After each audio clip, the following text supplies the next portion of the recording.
Hi everyone, it's me, Tim. Today I want to talk about compromising for the medium. And basically this is a talk about how you can't have everything you want in your video game because it's a video game. The nature of video gaming prevent or should very much discourage you from trying to do certain things. And I want to talk about that because it falls under the bigger category as you can't have everything you want. Now, I'm not talking about the compromises that you may have to introduce because you're working in a team and other people have different ideas and different things they want to try. I have a whole working in teams video. I'll link it below. I'm not talking about compromise because you or the team members don't have the skills needed to implement the design ideas that you've created. I have a whole video about matching projects to teams. I'll link that below.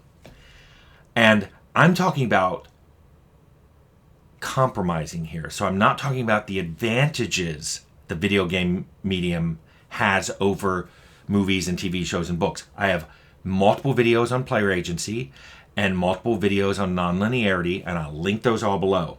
I think those are good to watch for context for this video, but what I really want to talk about is things that you will have to do differently because you've now decided to tell your story or place your setting in a video game.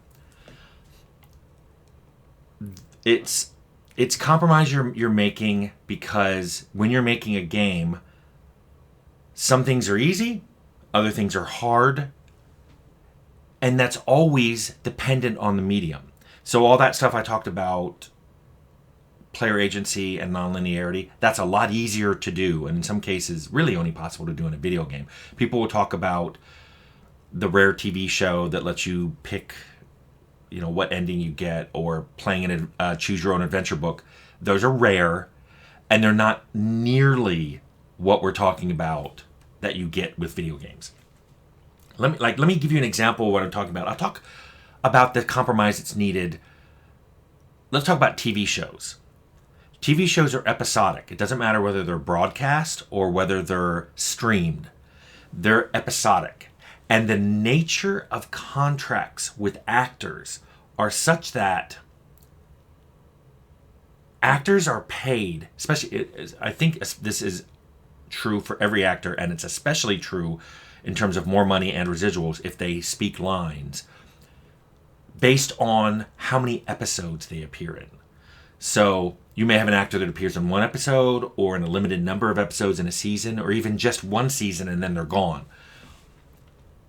Because of the way budgets work, you pay them a lot less if they're only in one episode or a few episodes or one season. So your story may need to be rewritten so that they only appear in one episode. You may need to reorganize it. Something they were going to do in the first 3 episodes, you compress that all into the first episode. Or maybe you just reorganize things. Maybe a line that they were going to say in the second episode is now said by a completely different character. So you don't need them in that episode anymore.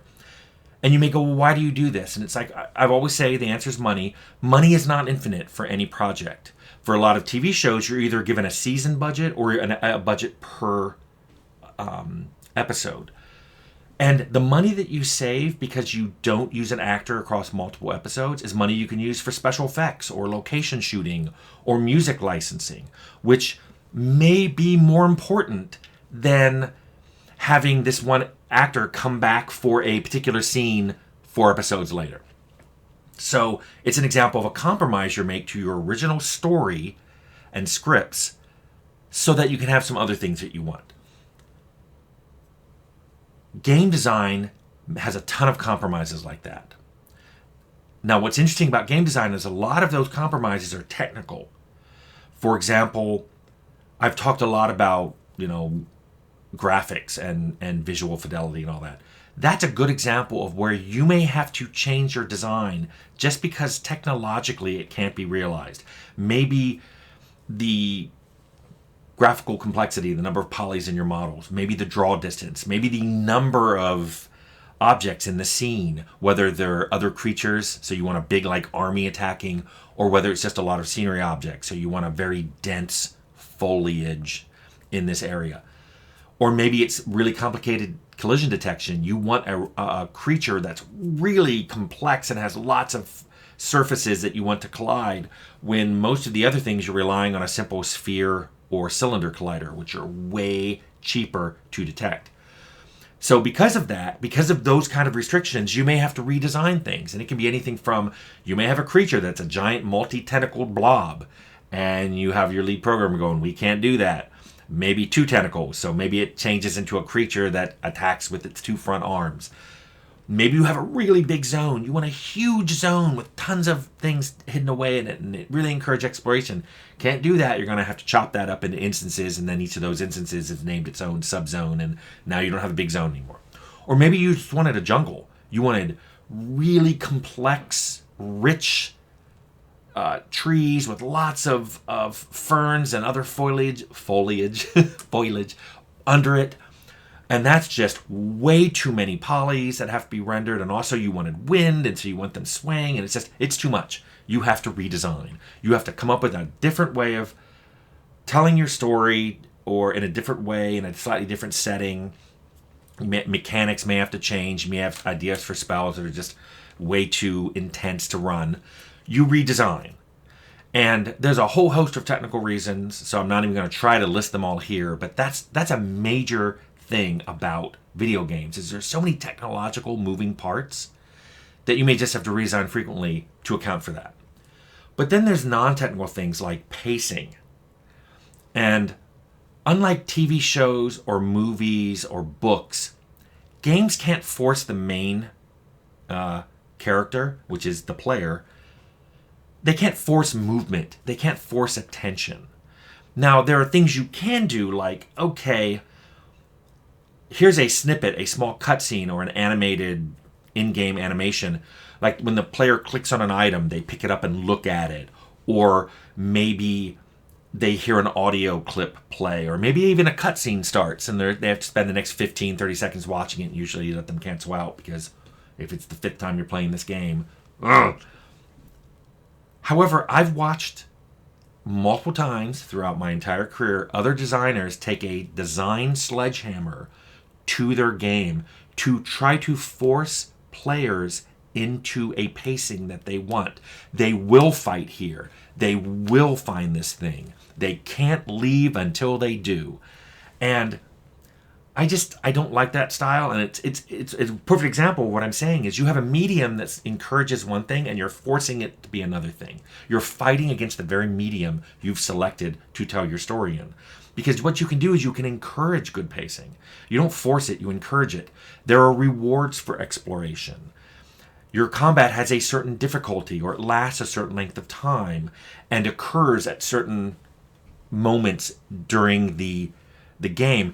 And if the player stays in one spot too long, maybe random encounters can happen. That used to be an old D&D mechanic, where if players stayed in one area of the dungeon without moving, you rolled every 30 minutes to see if something walked into that area.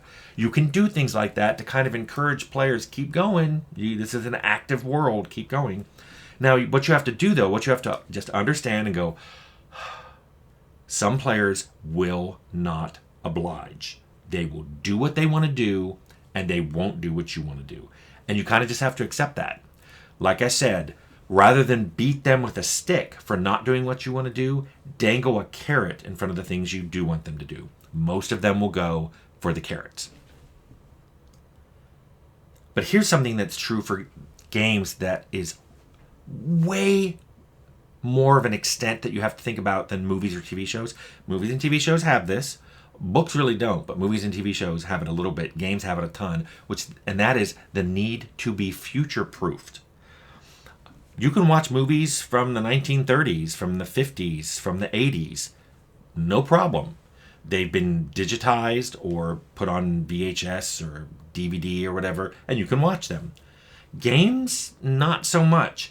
A lot of times you have to say, can a game even be possible to be played that's 5, 10, 20, 30 years old? But more than that, even if you could play it, does it still look good?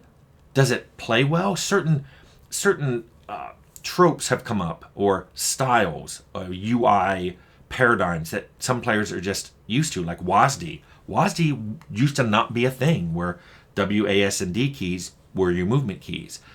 Certain things with how the mouse interacts with the world were not defined until well after the mouse had been introduced. This is where future proofing comes in. You try to ship a game with options that make sure that the player can still enjoy it years later when maybe some of those things have changed. So, that's why you try to put in keyboard and controller rebinding. It's why games ship with visual options, because video cards are constantly getting better. It was crazy back in the 80s and 90s, but it's still happening now. So you want to ship with options so that even though there's a lot of cards that can't play your game at the maximum visual settings now, more and more cards will be able to. I've even seen games, and I remember this happened in the 90s with a flight sim. A game shipped where there was absolutely no video card on the market that could play that game at its highest fidelity settings. But guess what? Within a year or two, there was one. So that was an interesting way that game got future-proofed, that if you're making a movie or a TV show, you don't have to worry about that. At least not nearly to the extent that game developers do. Now, I will note that some changes can't be future-proofed just because there's such a major increase. Like when games went from 2D to 3D, you can't just press a button and go, okay, this 2D game is 3D now. When mono sounds went into stereo or even 5.1, yeah, you can play the mono sound on both speakers, but that's not the same as playing a stereo sound. So it's possible to future-proof some things, and I would say a lot of things, but not everything. And one thing that helps future-proof is making hardware and the OS backward compatible, which some do and some don't. You've all bought consoles that let you play the previous console generation games. You've all bought operating systems that once you upgrade to the new operating system, all your old software doesn't work. Those are choices that those manufacturers made. So you can't always future-proof your game, but I still think it's amazing that I can grab Windows games from the 90s and still play them now in the 2020s. That's cool. And it's because some of the future-proofing was done at the hardware and OS level. So, this is my message to you budding game developers out there. Just understand that you will have all these wonderful design ideas for story and setting and mechanics, but you will be compromising. You will have to make some compromises for the medium. Even if you're a solo developer and you think, I'm a solo developer, I can do whatever I want. No, you can't. There are some compromises that you have to make because you've chosen to express yourself in a video game. And I hope this helps when you're designing your game in the future.